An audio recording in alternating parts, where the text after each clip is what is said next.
Bonjour à toutes les frères et sœurs en Jésus-Christ dans le monde entier. Je me présente le frère Serge de l'île de la Réunion, esclave de Jésus-Christ. Pour les nouvelles personnes qui visionneront la chaîne, soyez les bienvenus dans le nom de Jésus-Christ. Notre message du jour, qui est toujours d'actualité, sera Jésus-Christ est notre seule lumière éternelle. Prions, frères et sœurs, avant d'apporter le message. Père céleste, merci pour ta grâce, merci pour l'œuvre de la croix de ton Fils Jésus-Christ qui s'est fait malédiction à la croix pour chacun de nous afin que nous soyons bénédiction en Jésus-Christ à cause de son sacrifice à la croix pour nos péchés. Merci Père céleste, nous te louons, nous te glorifions, conduis-nous par ton Saint-Esprit à saisir et à comprendre et à recevoir ta parole qui est notre nourriture spirituelle pour le salut de notre âme, pour la gloire, pour ta gloire Père, dans le nom puissant du Seigneur Jésus-Christ. Amen.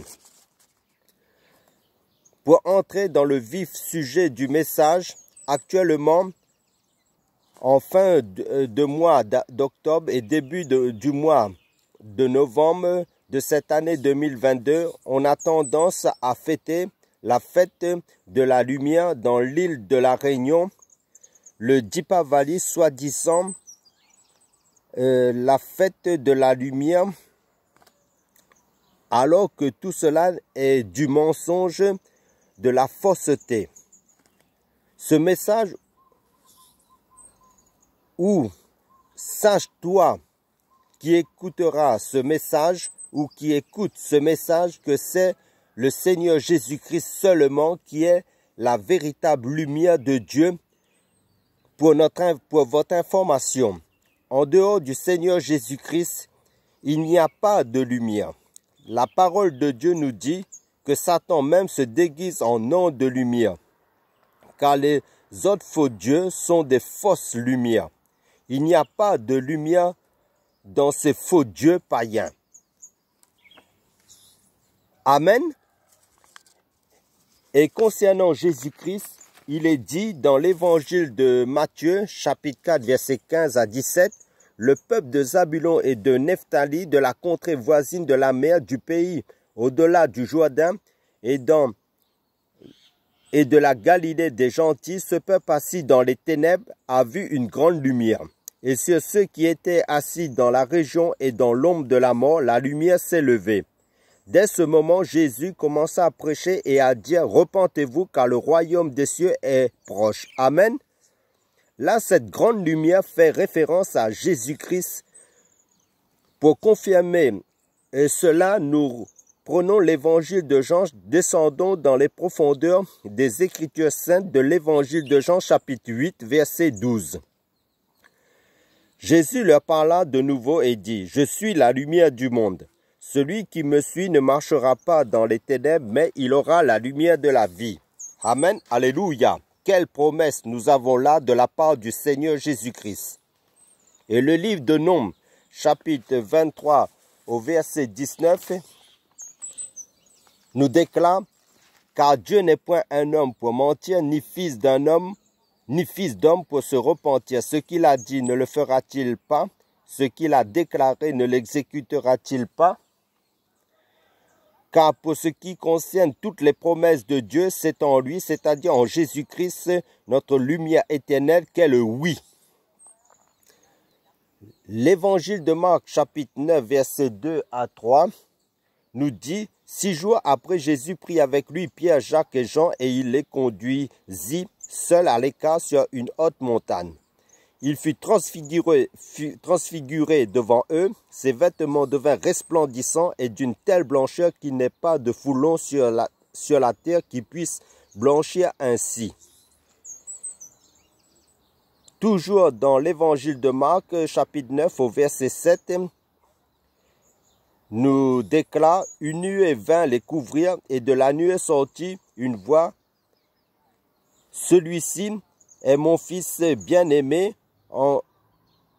Écoutez-le. » Amen. Gloire à Jésus-Christ, notre lumière éternelle. Prenons un autre passage de la Bible en parallèle de la deuxième épître. La deuxième épître de Pierre, chapitre 1, versets 17 à 20, qui dit car il, c'est-à-dire Jésus-Christ, a reçu de Dieu le Père honneur et gloire, quand la gloire magnifique lui fit entendre une voix qui disait, celui-ci, c'est-à-dire Jésus-Christ, est mon Fils bien-aimé, en qui j'ai mis toute mon affection. Et nous avons entendu cette voix venant du ciel, lorsque nous étions avec lui sur la sainte montagne. Et nous tenons pour d'autant plus certaine la parole prophétique, à laquelle vous faites bien de prêter attention, comme à une lampe qui brille dans un lieu obscur, jusqu'à ce que le jour vienne apparaître et que l'étoile du matin se lève dans vos cœurs. Amen. Car la parole de Dieu nous dit, rendez grâce au Père qui nous a rendus capables d'avoir par l'héritage des saints dans la lumière, qui nous a transportés dans le royaume de son Fils, de son amour, en qui nous a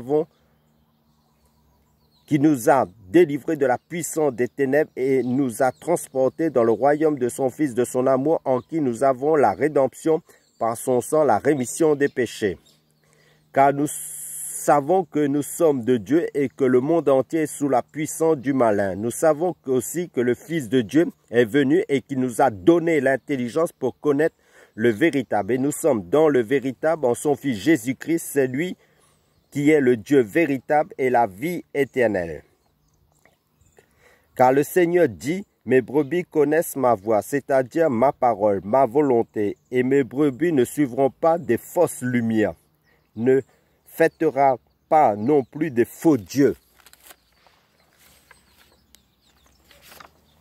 Creusons encore dans les Écritures saintes par rapport à notre lumière éternelle qui est le Seigneur Jésus-Christ.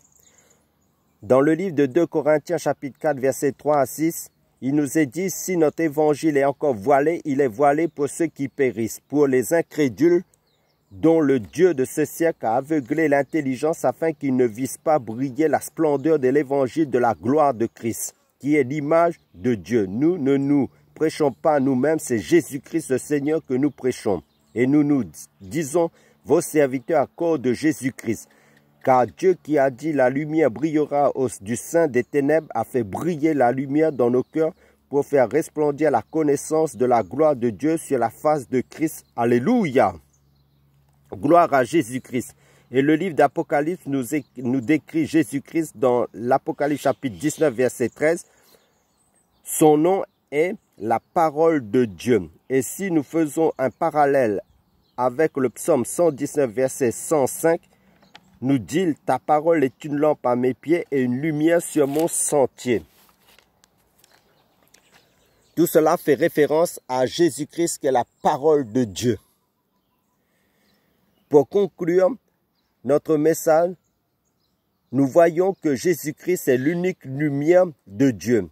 Et c'est le Seigneur Jésus-Christ que nous devons fêter tous les jours de notre vie. Car c'est lui seul qui est le sauveur de notre âme, la lumière éternelle de notre vie.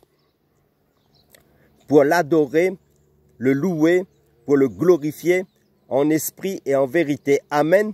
Soyez tous bénis dans le nom puissant du Seigneur Jésus-Christ à travers ces quelques paroles d'exhortation pour demeurer dans la lumière, l'unique lumière éternelle qui est Jésus-Christ, notre Seigneur et notre Dieu. Amen. Soyez tous bénis.